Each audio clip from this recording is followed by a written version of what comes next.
et un. J'ai qu'à chercher l'autre. Ah bah ma foi, le voici. Il semble que le ciel, l'un après l'autre, les amène dans mes filets.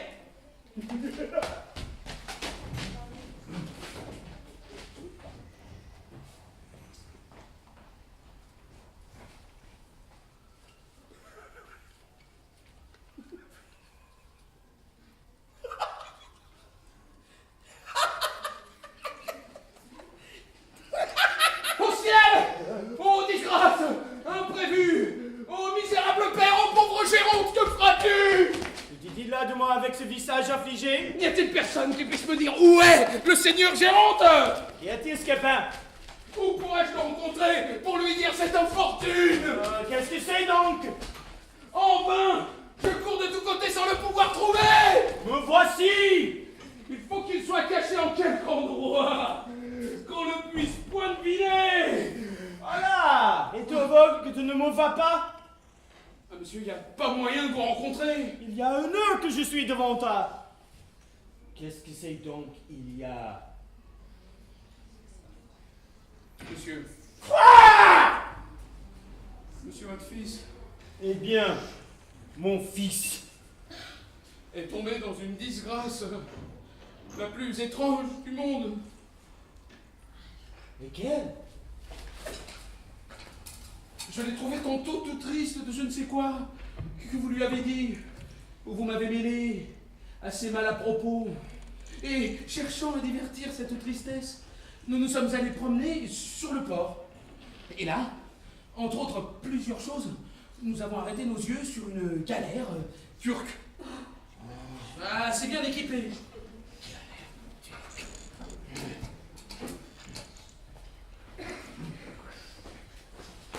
Là, un jeune Turc de bonne mine nous a invités d'y entrer. Il nous a présenté la main, nous y avons passé, il nous a fait 1000 civilités, et nous a donné la collation où nous avons pu manger des fruits, les plus excellents qui se puissent voir, et puis du vin que nous avons trouvé, le meilleur du monde. Qu'y a-t-il de si affligeant tout cela? Ah, attendez, monsieur, nous y voici. Pendant que nous mangions, il a fait mettre la galère en mer, et se voyant éloigné du port, il m'a fait mettre dans un esquif. Et on va vous dire que si vous ne lui envoyez par moi, tout à l'heure, 500 écus, il va vous emmener votre fils en Alger. Comme on entre 500 écus. Oui. Et de plus, il ne m'a donné pour cela que 2 heures. Ah! Le pont d'Arc turc m'a assassiné de la façon! Alors monsieur, c'est à vous d'aviser promptement au moyen de sauver, des fers un fils que vous aimez avec tant de tendresse.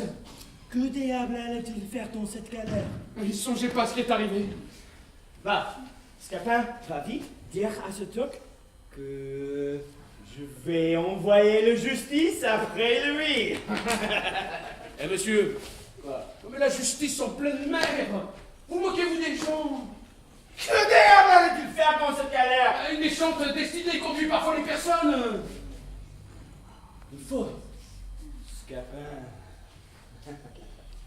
il faut que tu fasses ici l'action d'un serviteur fidèle. Quoi, monsieur?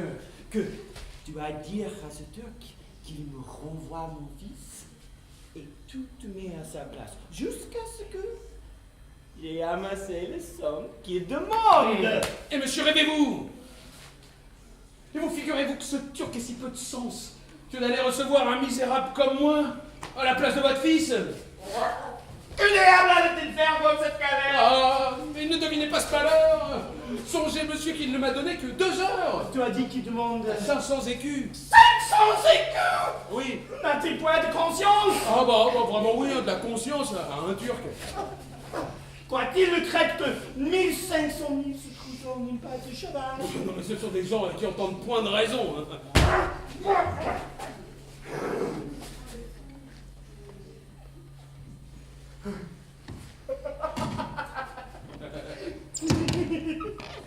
Tiens,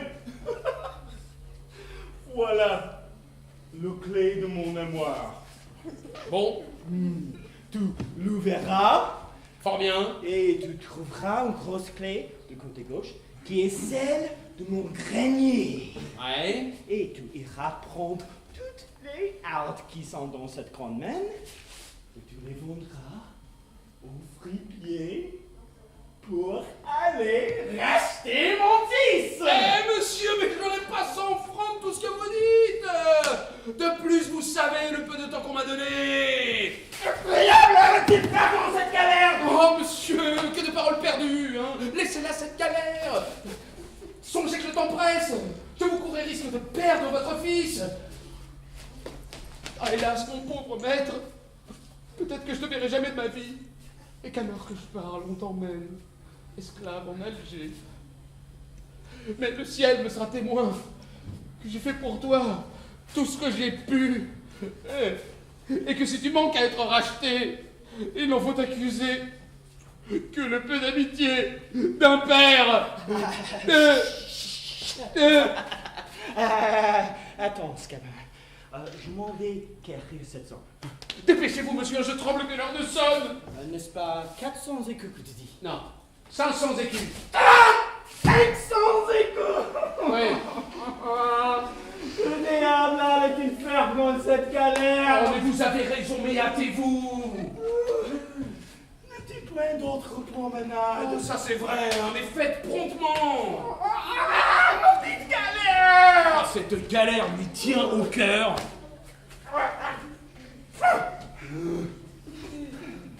Tiens. Je ne me souvenais pas que je viens justement de recevoir 700 monors. Et qu'on y croit qu'elle doit m'être aussitôt ravi. Ah. Tiens. Allez, rachetez mon fils. Mais, dire à ce toc que c'est un scélérat. Oui, monsieur. Un homme femme. Oui. Non sans foi, un voleur. Fort bien. Qui me tire 500 écus contre toutes sortes de doigts. Fort bien. Et que je ne les lui donne ni à la mort, ni à la vie. Ouais. Et si jamais je l'attrape, je saurai m'en venger de lui. Laissez-moi faire. Va-t-on requérir mon fils? Voilà, monsieur. Quoi? Où est donc cet argent? Ne te l'ai-je pas donné? Ah non, vraiment, vous l'avez remis dans votre poche. C'est le douleur qui me trouble l'esprit. Je le vois bien.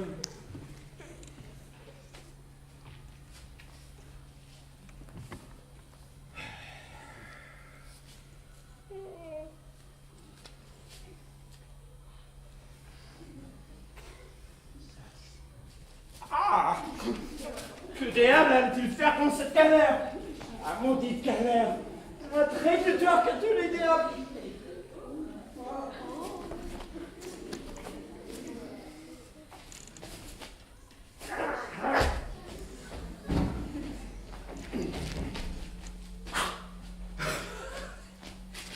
Elle ne peut arracher, elle ne peut digérer les 500 écus que je lui arrache. Mais il n'est pas quitte envers moi. Et je veux qu'il me paye en une autre monnaie l'imposture qu'il m'a faite auprès de son fils. Eh bien, Scapin, as-tu réussi pour moi dans ton entreprise? As-tu fait quelque chose pour tirer mon amour de la peine où il est?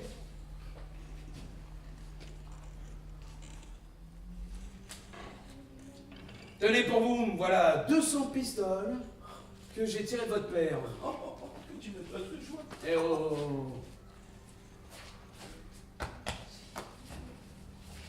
Pour vous, je n'ai pu faire rien. Il faut donc que j'aille mourir. Et je n'ai que faire de vivre si Zerbinette m'est dotée. Voilà, doucement. Comme diantre, vous allez vite. Et que veux-tu que je devienne?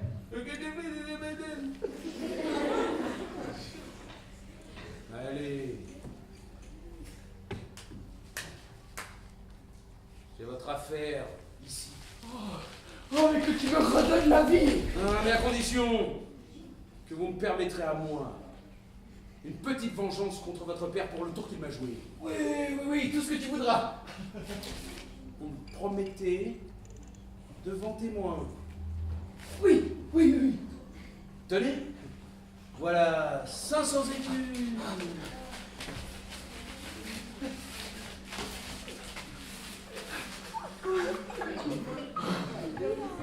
Allons-en donc promptement racheter celle que j'adore.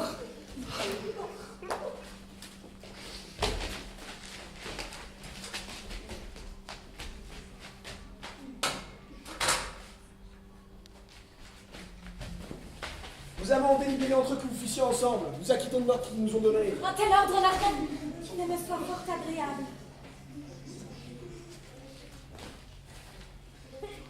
Je reçois avec joie une compagne de la sorte. Et il ne tiendra pas à moi que l'amitié qui est entre les personnes que nous aimons ne se répande entre nous deux. J'accepte la proposition.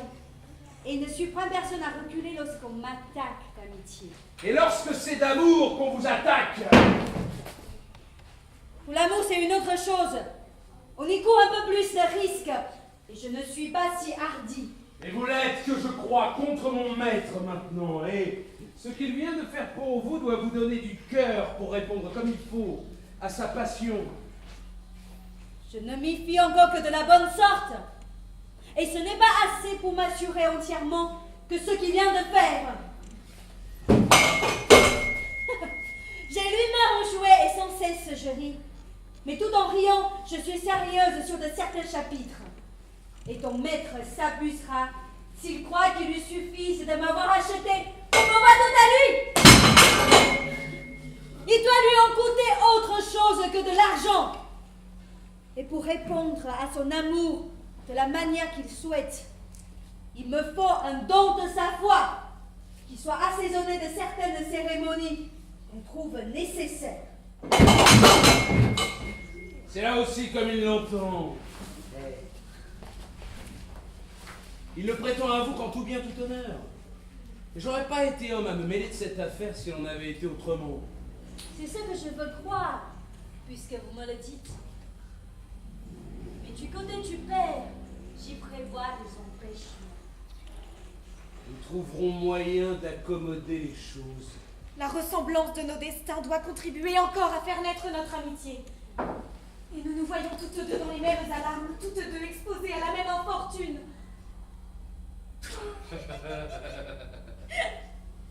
Vous avez cet avantage, au moins, de savoir de qui vous êtes né, et que l'appui de vos parents, que vous pouvez faire connaître, est capable d'ajuster tout, peut assurer votre bonheur et donner un consentement qu'au mariage qu'on trouve fait.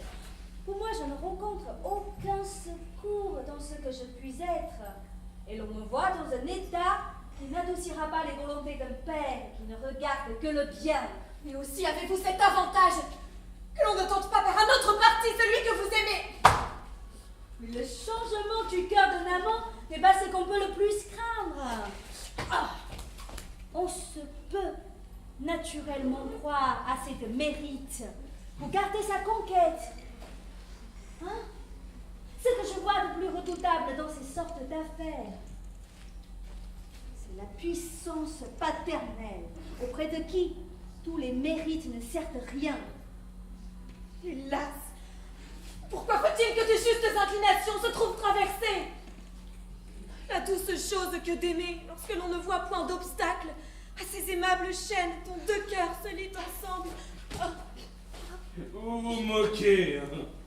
La tranquillité, mon amour est un calme désagréable. Un bonheur tout uni nous devient ennuyeux.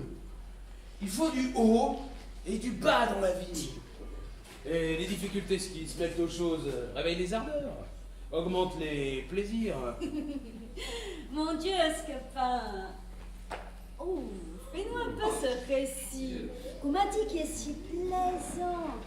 Tu es stratagème dont tu t'es avisé pour tirer l'argent de ton vieillard avare.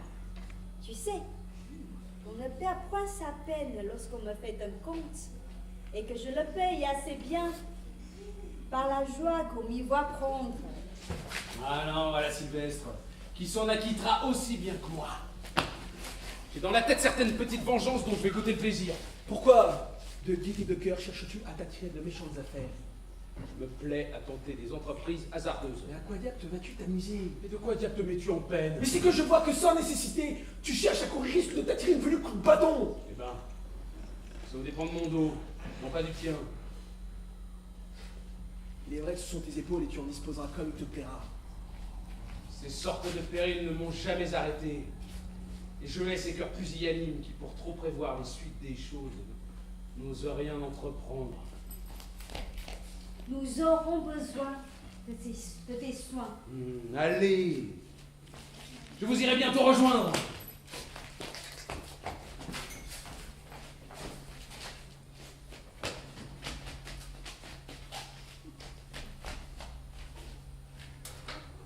Il ne sera pas dit qu'impunément, on m'ait mis en état de me trahir moi-même.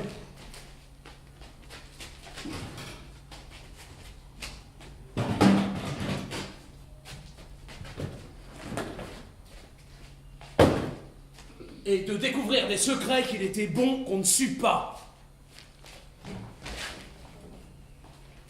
Eh bien, Scapin, comment va l'affaire de mon fils? Monsieur, votre fils est en lieu de sûreté.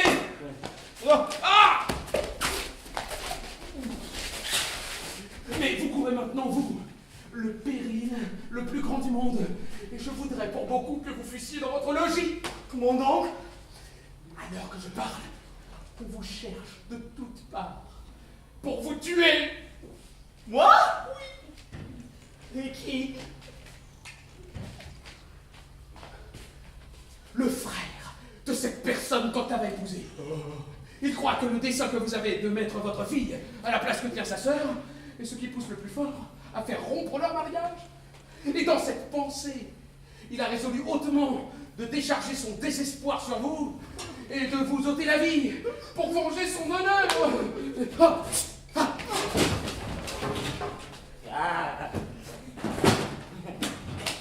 Tous ses amis, gens d'épée comme lui, vous cherchent de tous les côtés et demandent de vos nouvelles. J'ai même vu de ça et de là des soldats de sa compagnie qui interrogent ce qu'ils trouvent et occupent par peloton toutes les avenues de votre maison, de sorte que vous ne sauriez aller chez vous, vous ne sauriez faire un pas ni à droite ni à gauche, que vous ne tombiez dans leurs mains. Ferais-je mon bon Scapin? Ah, ma foi, monsieur, je sais pas. Voici une étrange affaire. Je trompe pour vous. Des pieds jusqu'à la tête. Attendez. Ah! Oh, non, non, non. Ce n'est rien. Ah!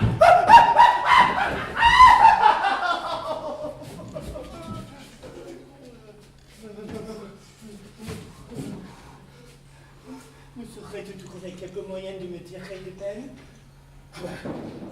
J'en imagine bien un, mais je courrais risque, moi, de me faire assommer.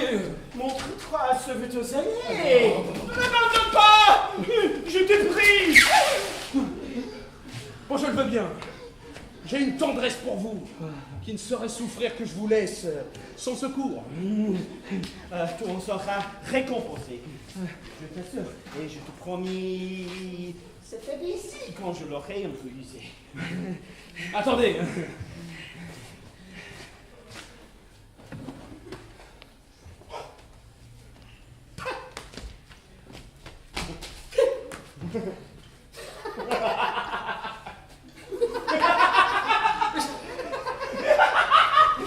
Voici une affaire que je me suis trouvée fort à propos pour vous sauver.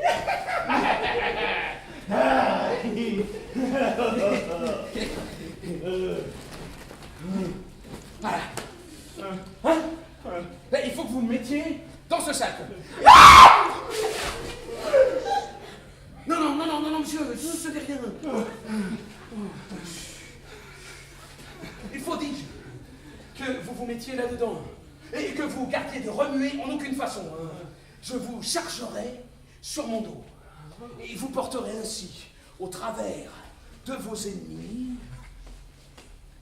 jusque dans votre maison, où quand nous serons une fois, nous pourrons nous barricader et envoyer quérir main forte contre la violence. Oui, l'invention est bonne. La meilleure du monde, vous allez voir, tu me feras l'imposture. Eh? Non, je dis que vos ennemis seront bien attrapés. Hey, mais mettez-vous bien, jusqu'au fond. Et prenez garde de ne vous point montrer. Et de ne branlez pas. Quoi qu'il puisse arriver. Oui, laisse-moi faire, je saurai me tenir.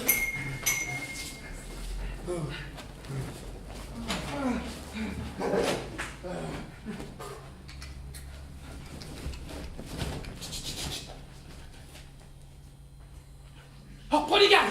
Voici un spadassin qui vous cherche! Quoi? Je n'aurai pas l'avantage de tuer ce géronte. Et quelqu'un par charité ne m'enseignera pas où il... Ne branlez pas. Cadédis, je le trouverai. Se cacha-t-il dans le centre de la terre? Oh! Ne vous montrez point! Est l'homme au sac. Monsieur? Je te vaille un loué, m'enseigne. Où put être Géronte? Vous cherchez le seigneur Géronte, monsieur. Ah oui, mardi. Je le cherche. Et pour quelle affaire, monsieur? Pour quelle affaire? Oui? Je peux, Cadédis, le faire mourir sous les coups de bâton. Ah, monsieur, mais les coups de bâton ne se donnent pas à des gens comme lui. Il n'est pas un homme à être traité de la sorte. Qui se fâte de Géronte? À ce maraud, ce bélitre. Ah, monsieur, mais le seigneur Géronte n'est ni fat, ni maraud, ni bélitre. Et vous devriez, s'il vous plaît, parler d'autre façon. Comment tu me traites à moi, avec cette hauteur? Je défends comme je dois un homme d'honneur qu'on offense. Est-ce que tu es des amis de ce Géronte? Ah oui, monsieur, j'en suis. Ah, tu es de ses amis. La bonne heure. Tiens, voilà ce que je te vaille pour lui.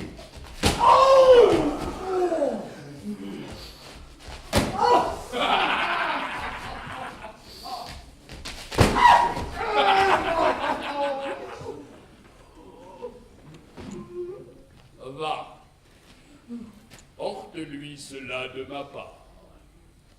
Adiousias. Ah, monsieur, oh, peste soit le gascon. Je n'en puis plus. Ah, monsieur, je suis tout moulu et mes épaules me font un mal épouvantable. Comment? C'était les miennes qui l'ont frappé. Ah, mais monsieur, c'était sur mon dos qui frappait. Que veux-tu dire? J'ai bien senti les coups et les sens bien encore. Ah, non, ah, monsieur, c'était que le bout du bâton qui est allé jusque sur vos épaules. Tu devrais donc te retirer un peu plus loin pour m'épargner. Ah, oh, cachez-vous.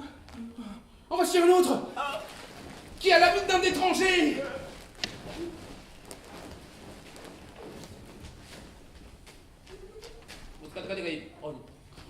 On pas dire. Non, moi, courir comme une batte. Non, moi, ne pourquoi pas me trouver de tous les jours. T'es diable des Girondes. Cachez-vous bien. Oh, dites-moi un peu comment tu es l'homme, t'as pas plaît. À vous savoir point où les Girondes, quand vous êtes. Ah, non, monsieur, je ne sais pas où est Géronte. Moi, toi, le dire, moi, franchement, moi, lui vouloir pas grande chose de lui. Allez seulement, pour lui donner une petite douzaine de régales de coups de baston, et de 3 ou 4 coups d'épée en travers de son poitrine. Ah non, monsieur, je vous assure que je ne sais pas où il est. Moi, c'est que... Vous dites... Moi, madame, que j'y vois remuer à quelque chose dans le tic-tac. Ah, pardonnez-moi, monsieur. Ah, vous dites... Allez, naturellement, de quelque chose de très intéressant, hein, là-dedans. Point du tout, monsieur. Ah, à m'en vouloir donner un coup d'épée à dans le tic-tac. Ah non, monsieur, gardez-vous-en bien. Bon, d'abord, montre-moi un peu vous, ce cassette-là. Ah non, monsieur. Tout beau. Ouais, comment tout beau? Vous n'avez que faire de vouloir voir ce que je porte. Oh, moi de vouloir revoir, hein? De moi. Vous ne le verrez point. Qu'est-ce que t'as pas dit, ne monte? Montre-moi, vous, ta cassette-là. Je n'en ferai rien. Ah! Toi, ne perds rien. Non. Moi, panier de ce bâton, non. Ah, de tous les épaules. De toi, hein? Je me moque de cela. Toi, fais le drôle.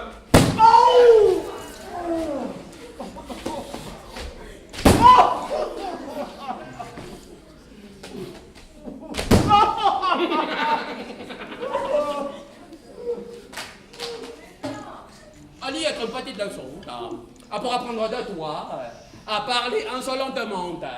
Tu te revoir. Monsieur. Je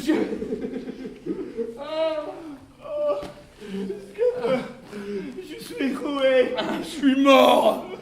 Pourquoi t'es entré? Il a frappé sur mon dos. Ah non! Oh monsieur! Oh non! Cachez-vous! Voici une demi-douzaine de soldats! Tous ensemble! Allez!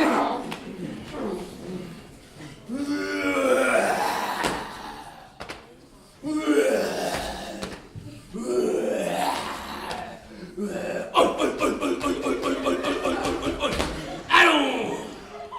Tâchons à trouver ce géronte. Ah oui, cherchons partout. On n'a pas non point, non pas. Hey! Courons toute la ville! Visitons tout! Hein? N'oublions aucun lieu! Fureton de tous les côtés. Par où irons-nous? Ah, tournons par là! Ah non, elle n'est pas ici. À droite, à gauche, Nelly, s'y fait! Ouais! Camarade, voici son balai. Allons, coquin, faut que tu nous enseignes où est ton maître. Eh, messieurs, s'il vous plaît, ne me maltraitez point. Allons, dis-nous où il est, parle, dépêche, vite, hâte-toi. Go. Eh, messieurs, doucement. Allons, coquin, si tu ne nous enseignes où est ton maître tout à l'heure, nous allons faire pleuvoir sur toi une ondée de coups de bâton. J'aime mieux souffrir toute chose que de vous découvrir mon maître. Ouais, nous allons t'assommer. Je me moque de cela. Ah, tu vas être battu. Je ne trahirai point mon maître. Tu en veux tâter, hein? Voilà.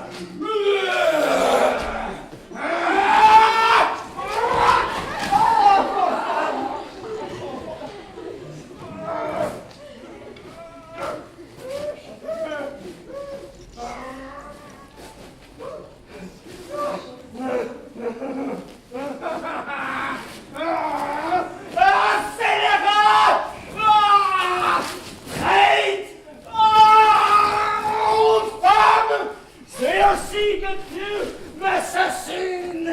Je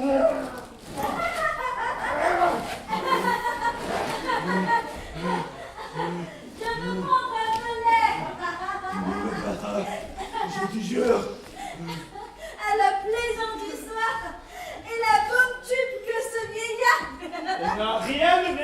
tout cela, vous n'avez que faire compris. Quoi? Que voulez-vous dire, monsieur? Je veux dire que vous ne devez pas vous moquer de moi. De vous? Mais Comment? Qui songe à se moquer de vous? pourquoi voulez-vous si de me raisonner? Mais cela ne vous regarde point. Et je ris toute seule d'un conte qu'on me vient de faire. Le plus plaisant qu'on puisse imaginer. Je ne sais pas si c'est parce que je suis intéressée dans la chose, mais je n'ai jamais rien trouvé de si drôle qu'un tour qui vient d'être joué par un fils à son père pour en attraper de l'argent. Par une fils à son père. Pour en attraper de l'argent. Oui, pour peu que vous me pressiez, vous me trouvez assez disposé à vous dire l'affaire. Et j'ai eu une démangeaison naturelle à faire part des contes que je sais. Je vous prie de me dire cette histoire. Je le veux bien. Je ne risquerai pas grand-chose à vous la dire. Et c'est une aventure qui n'est pas pour être longtemps secrète. La destinée a voulu que je me trouvasse parmi une bande de ces personnes qu'on appelle Égyptiens, et qui, rôdant de province en province, se mêlent de dire de la bonne fortune et quelquefois de beaucoup d'autres choses. En arrivant dans cette ville, un jeune homme me vit et conçut pour moi de l'amour. Mais dès ce moment, il s'attache à mes pas. Mais le voilà d'abord comme tous les jeunes gens qui croient qu'il n'y a qu'à parler et qu'au moindre mot qu'ils nous disent, leurs affaires sont faites. Mais il trouva une fierté qui lui fit un peu corriger ses premières pensées. Il fit connaître sa passion aux gens qui me tenaient et il les trouva disposés à me laisser à lui moyennant quelques sommes. Mais le mal de l'affaire était que mon amant se trouvait dans l'état où l'on voit très souvent la plupart de fils de famille, c'est-à-dire il est dénué d'argent et il a un père qui, quoique riche, est un avaricieux fiefé, le plus vilain homme du monde. Attendez, ne me saurais-je souvenir de son nom? Aidez-moi un peu. Ne pouvez-vous me nommer quelqu'un de cette ville qui soit connu pour être avare au dernier point? Non. Il a son nom du Oronte. Non. Géronte? Oh oui, Géronte, justement, voilà mon village, je l'ai trouvé. C'est ce ladre-là que je dis. Pour venir à notre compte, nos gens ont voulu aujourd'hui partir de cette ville et mon amant m'allait perdre faute d'argent. Si, pour en tirer de son père, il n'avait trouvé de secours dans l'industrie d'un serviteur qu'il a. Pour le nom du serviteur, je le sais à merveille. Il s'appelle Scapin. C'est un homme incomparable et il mérite toutes les louanges qu'on peut donner. Coquin que tu es. Voici le stratagème dont il s'est servi pour rattraper sa dupe. Je ne saurais m'en souvenir que je ne ris de tout mon cœur.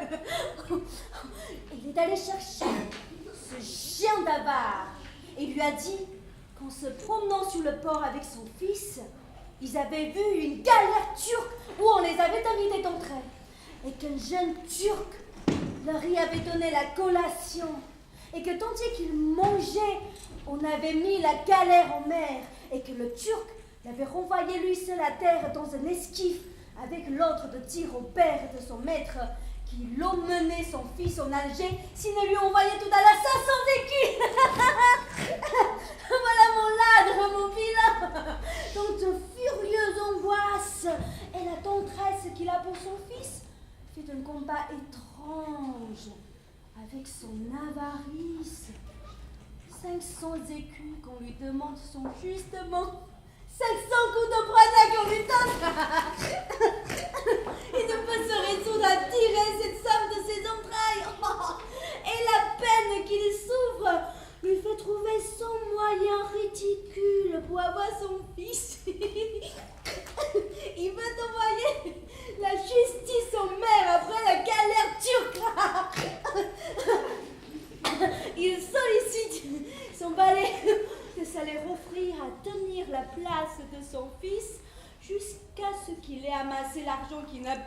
choisi de donner. Il abandonne pour faire le 500 écus, 4 ou 5 vieux habits qui n'en valent pas 30. Son valet lui fait comprendre à tout coup l'impertinence de ses propositions et chaque réflexion est douloureusement accompagnée de « Mais que diable allait-il faire à cette galère? Maudite galère! Un traître de Turc! Enfin, après plusieurs détours, après avoir longtemps gémi et soupiré,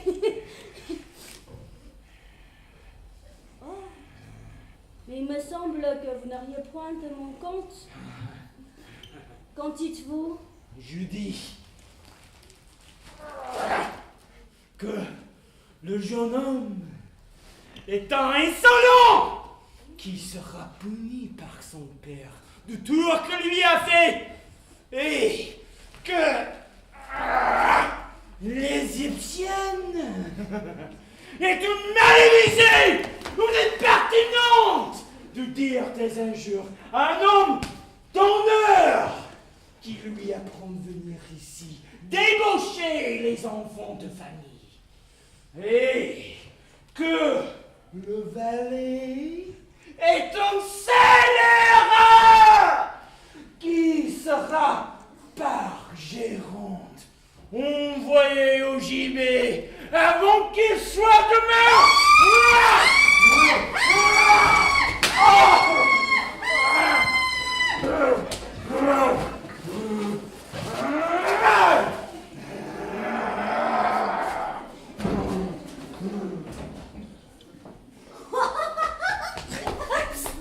Où est-ce que vous vous échappez là?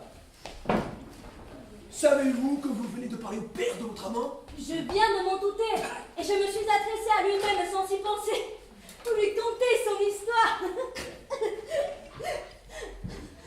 Oh, son histoire. Oui, j'étais toute tremblée du conte, et je brûlais de le redire. Ah, mais qu'importe. Tant pis pour lui. Je ne vois pas comment les choses pour nous en puissent être ni pire ni mieux. Ah, vous avez grande envie de papier, hein? Et c'est bien d'avoir de la langue que de ne pouvoir se taire de ses propres affaires. Je vous dis.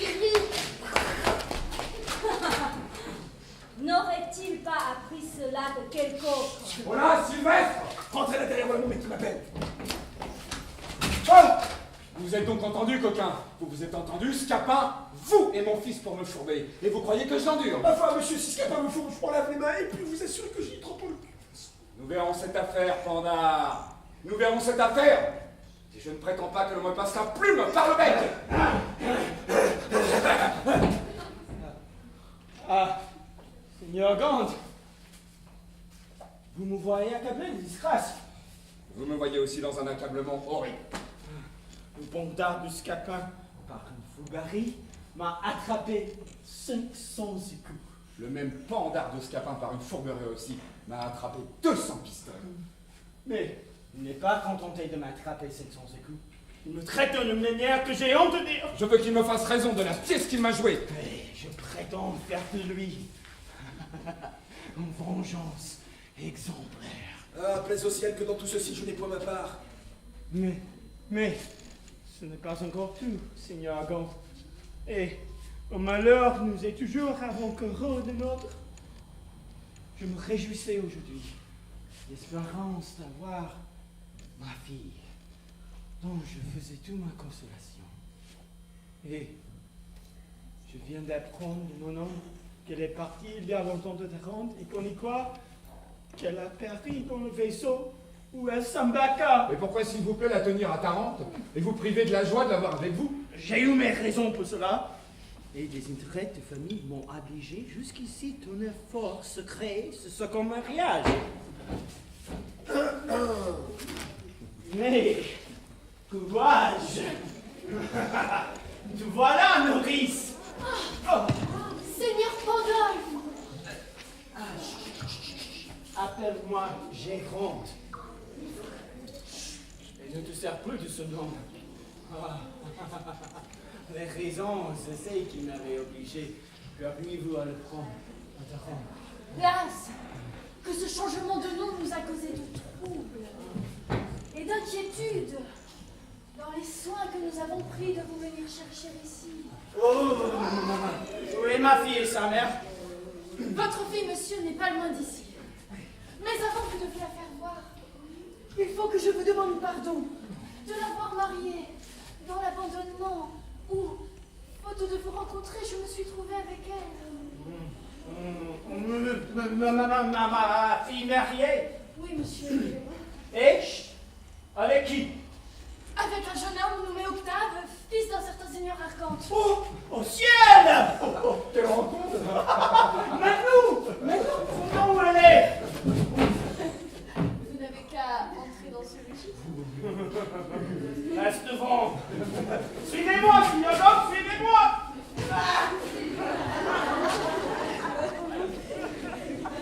Voilà, une aventure tout à fait extraordinaire. Bien Sylvestre, que font nos gens? J'ai deux avis à donner. L'un, que l'affaire d'Octave est accommodée. Notre Hyacinthe s'est trouvée être la fille du seigneur Géronte. Et le hasard des pères a fait ce que la prudence avait délibéré. Le deuxième avis que j'ai pour toi, c'est que les deux billards font contre toi des menaces épouvantables. Surtout le seigneur Géronte. Ça n'est rien, les menaces ne m'ont jamais fait mal. Ce sont des nuées qui passent bien loin sur nos têtes. Ouais, prends garde à toi. Les deux fils pourraient très bien se raccommoder avec les pères, mais toi demeurer dans la nasse. Laisse-moi faire, je trouverai moyen d'apaiser leur courroux. Alors, venez chez moi, mon fils. Mon joie aurait été parfaite si j'avais pu voir votre mère avec vous. Et voilà Octave tout à propos. Venez, mon fils, venez vous réjouir avec nous de l'heureuse aventure de votre mariage. Le ciel... Non, mon père. Toutes vos propositions de mariage ne serviront de rien. Je dois lever le masque avec vous. Et l'on vous a dit mon engagement. Oui, mais tu ne sais pas... Je sais tout ce qu'il faut savoir. Je veux te dire que la fille du seigneur La Géronte... fille du seigneur Géronte ne me servira jamais de rien. Mais c'est Non, elle. monsieur, je vous demande pardon. Mes résolutions sont prises. Mais écoutez... Il pourra Non, vous je mourrai plutôt que de quitter mon aimable Hyacinthe. Oui, vous avez beau faire, la voilà. Celle à qui ma foi est engagée, je l'aimerai toute ma vie. Il ne veut point d'autre femme. Et puisque c'est elle qu'on te donne... Oh. Quel diable d'étourdi qui suit toujours sa pointe. Oui, Octave, voilà mon père que j'ai trouvé, et nous nous voyons hors de peine. Venez chez moi. Nous serons mieux qu'ici pour nous entretenir. Mon père, Ah. je vous demande par grâce que je ne sois point séparée de l'aimable personne que vous voyez. Elle a un mérite qui vous fera concevoir de l'estime pour elle quand il sera connu de vous. Je veux que je tienne chez moi une personne qui est aimée de ton frère et qui m'a dit, tonton au nez, une sottise de moi-même. Monsieur, je vous prie de m'excuser. Je n'aurais pas parlé de la sorte si je savais que c'était vous. Et je ne vous connaissais que de réputation. Comment que de réputation? Mon père!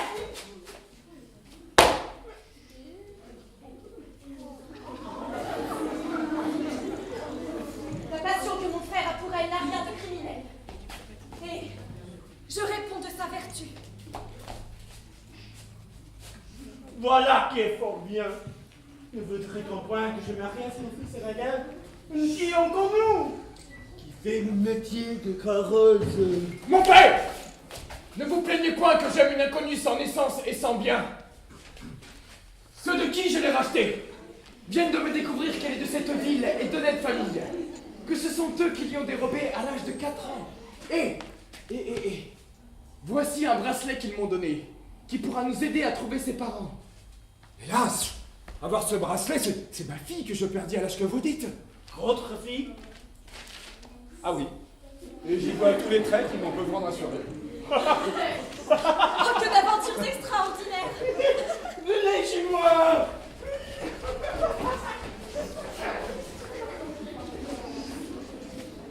Ah, monsieur! Il vient d'arriver un accident étrange. Quoi? Le pauvre pauvre Scapin. Ah, c'est un coquin que je veux faire pondre. Hélas, monsieur, vous ne serez pas en peine de cela. En passant contre un bâtiment, il lui est tombé sur la tête un marteau de tailleur de pierre qui lui a brisé l'os et découvert toute la cervelle. Il se meurt et il a prié. On l'apporta ici pour vous pouvoir parler avant que de mourir. Et où est-il? Le voilà. Aïe, aïe, aïe! Aïe, messieurs, vous me voyez? Vous me voyez dans un étrange état. Je n'ai pas voulu mourir sans venir demander pardon à toutes les personnes que je puisse avoir offensées. Oh oui, messieurs, aïe! Je vous conjure de tout mon cœur, avant que de rendre le dernier soupir, de bien vouloir me pardonner tout ce que je puis vous avoir fait. Et principalement le seigneur Argante et le seigneur Géronte. Pour moi, je te pardonne. Va, meurs en repos. C'est vous, monsieur, hein, que j'ai le plus offensé par les coups de bâton. Ne pars pas davantage. Je te pardonne aussi. Ah, ça a été une témérité bien grande à moi que les coups de bâton. Laissons cela. Ah, j'ai en mourant une douleur inconcevable pour les coups de bâton que je vous ai... Tais-toi. Les malheureux coups de bâton que je vous ai donnés. Mon Dieu, tais-toi. J'oublie tout. Ah, hélas, quelle bonté. Oh, mais c'est de mon cœur, monsieur, que vous me pardonnez. Les coups de bâton que je Ne vous ai... pars point davantage. Je te pardonne pour... Voilà qui est fait. Ah, je me sens tout soulagé depuis cette parole. Mais je te pardonne. À la charge que tu m'auras. Comment, monsieur? Je me dédie de ma parole si tu réchappes. Aïe, aïe, aïe, aïe, voilà mes faiblesses qui me reprennent. Ah! Seigneur Géronte, en faveur de notre joie, il faut lui pardonner sans condition.